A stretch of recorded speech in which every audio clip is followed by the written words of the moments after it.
Music by PY music Darbhanga.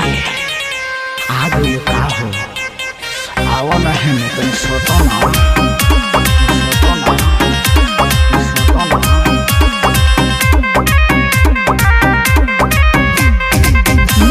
Manoj Kumar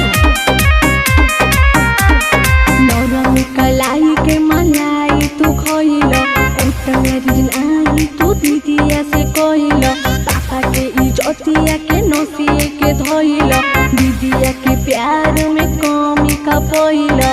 दू कट्ठा जमीन द अपन बहिन द ललकिया पाची संगे वाशिंग मशीन द नौरंग कलाई के मलाई तू खोइलो उतमेरी आई तू दीदिया से कोइलो पापा के इज्जतिया के नोसिए के धोइलो दीदिया के प्यार में कमी का पोइलो। दू कट्ठा जमीन द अपन बहिन द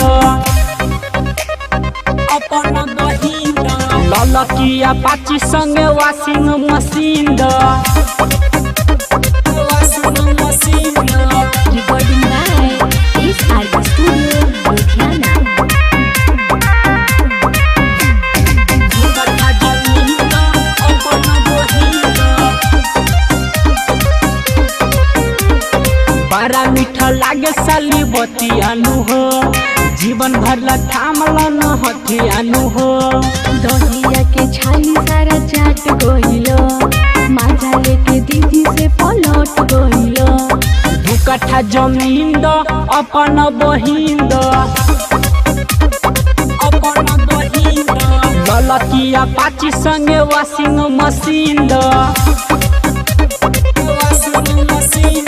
नौरंग कलाई के मलाई तू खोइलो उठ मेरी आई तू दीदी से कोइलो पापा के इज्जतिया के नोसिए के धोइलो दीदिया के प्यार में कमी का पोइलो। दू कट्ठा जमीन द अपन बहिन द ललकिया पाची संगे वाशिंग मशीन द म्यूजिक बाय मनोज कुमार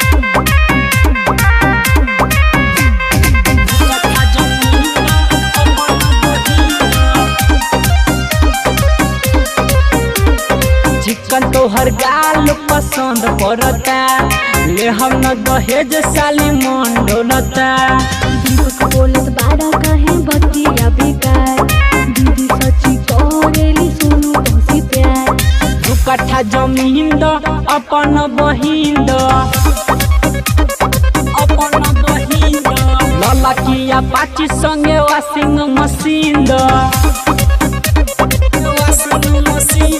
नौरंग कलाई के मलाई तू खोइलो उतमेरी आई तू दीदिया से कोइलो पापा के इज्जतिया के नोसिए के धोइलो दीदिया के प्यार में कमी का पोइलो।